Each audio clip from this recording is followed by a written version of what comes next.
Hey everybody, Dan here with Pain Free You. Today I wanted to talk about body problems are the exception, not the rule. So I'll get to that in a minute. Super quiet night tonight. I'm going to take a couple of breaths. The day got away from me, so I didn't get a chance to shoot outside. Busy day with some coaching. And got to hang out with a friend. Alright, so I get so many questions. Hey Dan, isn't it possible that my body's the problem? Isn't it possible that my body's creating these issues? How do I know if it's TMS? And, if you've watched my videos, you saw a couple of days ago, is this TMS? Is that TMS? And I pointed you to the painforyou.com/start page that has the assessments. There's some really good ways of determining, are your symptoms behaving like a structural body problem, or are they behaving like TMS, mind-body pain, or as I refer to it, perceived danger pain. And perceived danger pain means that the brain is turning on the warning signal called pain because it thinks something is going on that's dangerous. But that's perceived pain, it's perceived danger, but not always really dangerous. So in many cases, the medical diagnoses that we get from the doctors, from the radiologist, from the wherever, these are opinions based on a static image of her body in that moment. And oftentimes, X-rays are static. MRIs are static. There's not really proof of a physical structural cause. It's just proof that it doesn't look perfectly anatomically correct. But as Dr. Sarno called it, these are normal abnormalities. So as I go through this journey with all of you folks, and the more people I talk to, and I've probably talked to thousands of people over the years, structural problems are the exception, not the rule. And I can barely even remember anybody who truly had a structural problem. This works because the brain is always deciding whether or not pain is necessary. It's a decision made in the brain based on the brain's perception of danger. And even in the case of a true, real injury, the brain gets to decide based on the perception of danger from that true, real injury, how much pain to create.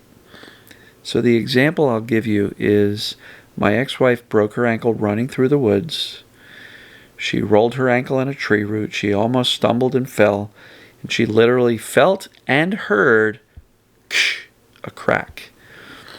Perceived danger was based on real danger. She just broke her tibia down by the ankle. She heard it, she felt it. And what did her brain do? Warning signal came on.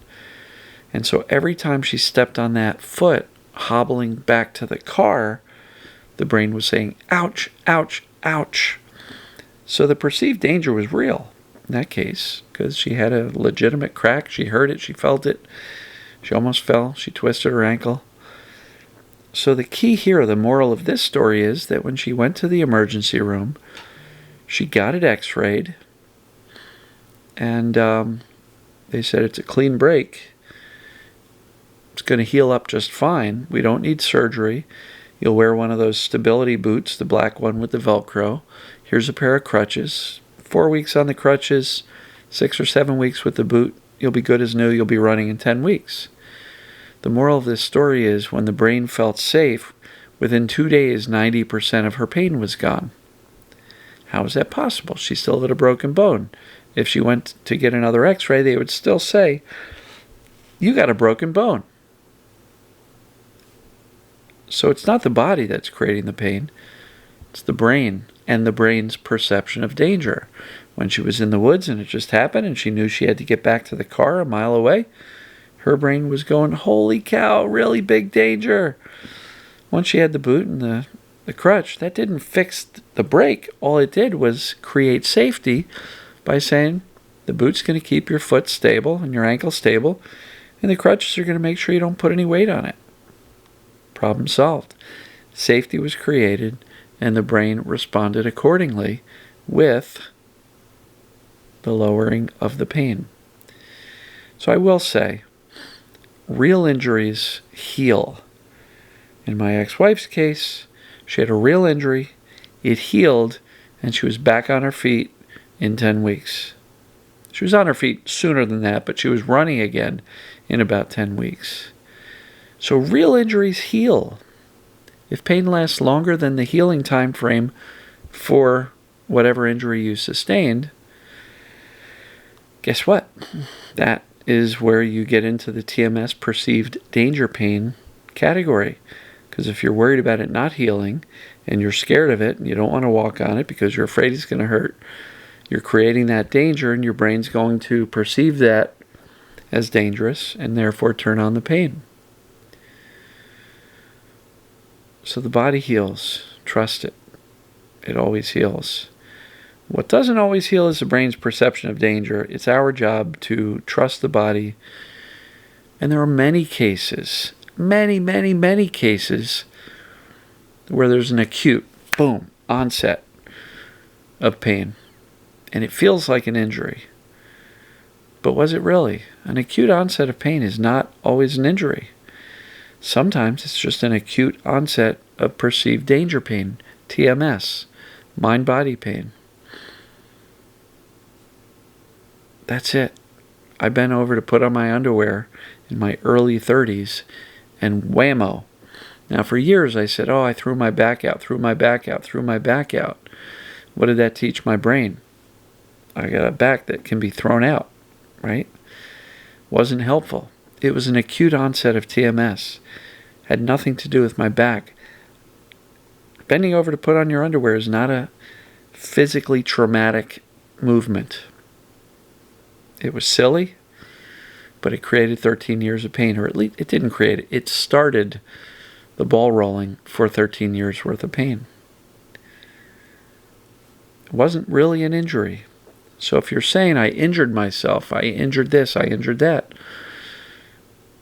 start using terms like when the pain started,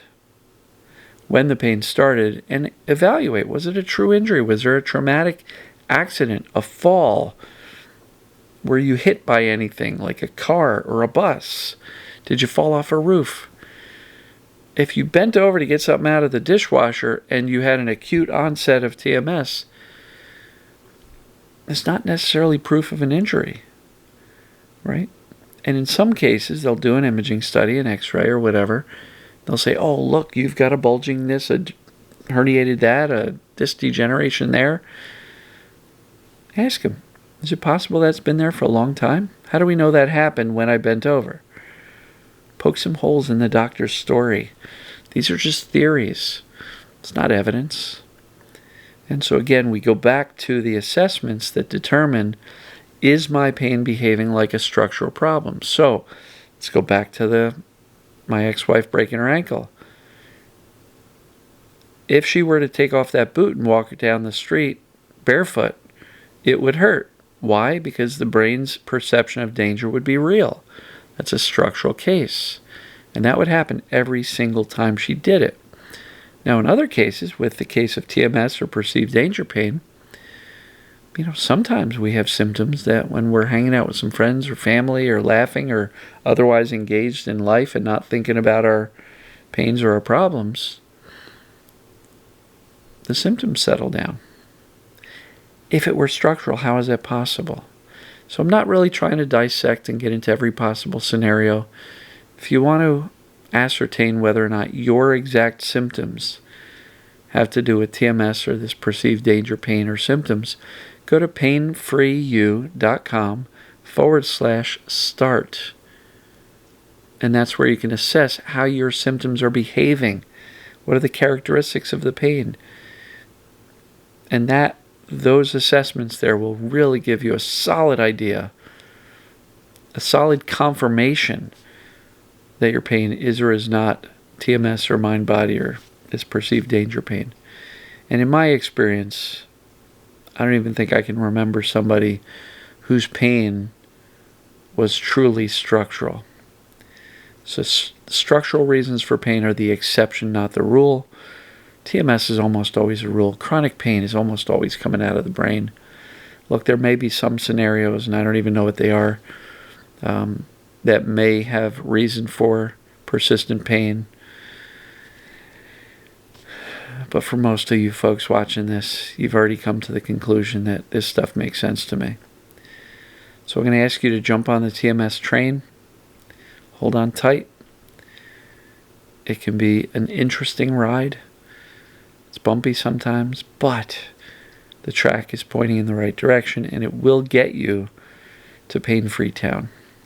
So don't talk yourself into believing that your problem is different and that you're unique and your problem's real.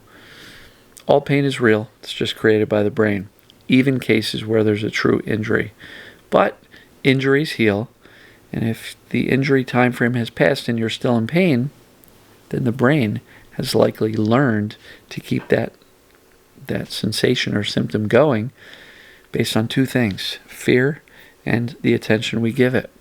And with fear and attention, we can take an injury that should have been healed long ago and keep the symptoms persistent for a long time. So, structural problems are the exception, not the rule. Most of you guys and gals are dealing with TMS, perceived danger pain. Do the assessments if you're unsure. And if you've done the assessments and it indicates TMS, get off the darn fence, come onto the TMS train, stay on this side of the fence, calmly reassure yourself that you're going to be fine. If your thoughts come across and be like, what if I missed something? That's when you get to go, shh. What if it's just TMS and I am keeping myself terrified because I keep on listening to the story that says, what if the doctors missed something? Again, what if they didn't and you're actually already okay? So, love you guys and gals. Hopefully this makes sense. I thought this was going to be a short video, and here I go rambling on for 12 and a half, 13 minutes. You guys are awesome. I love you, and we'll see you tomorrow. Take care.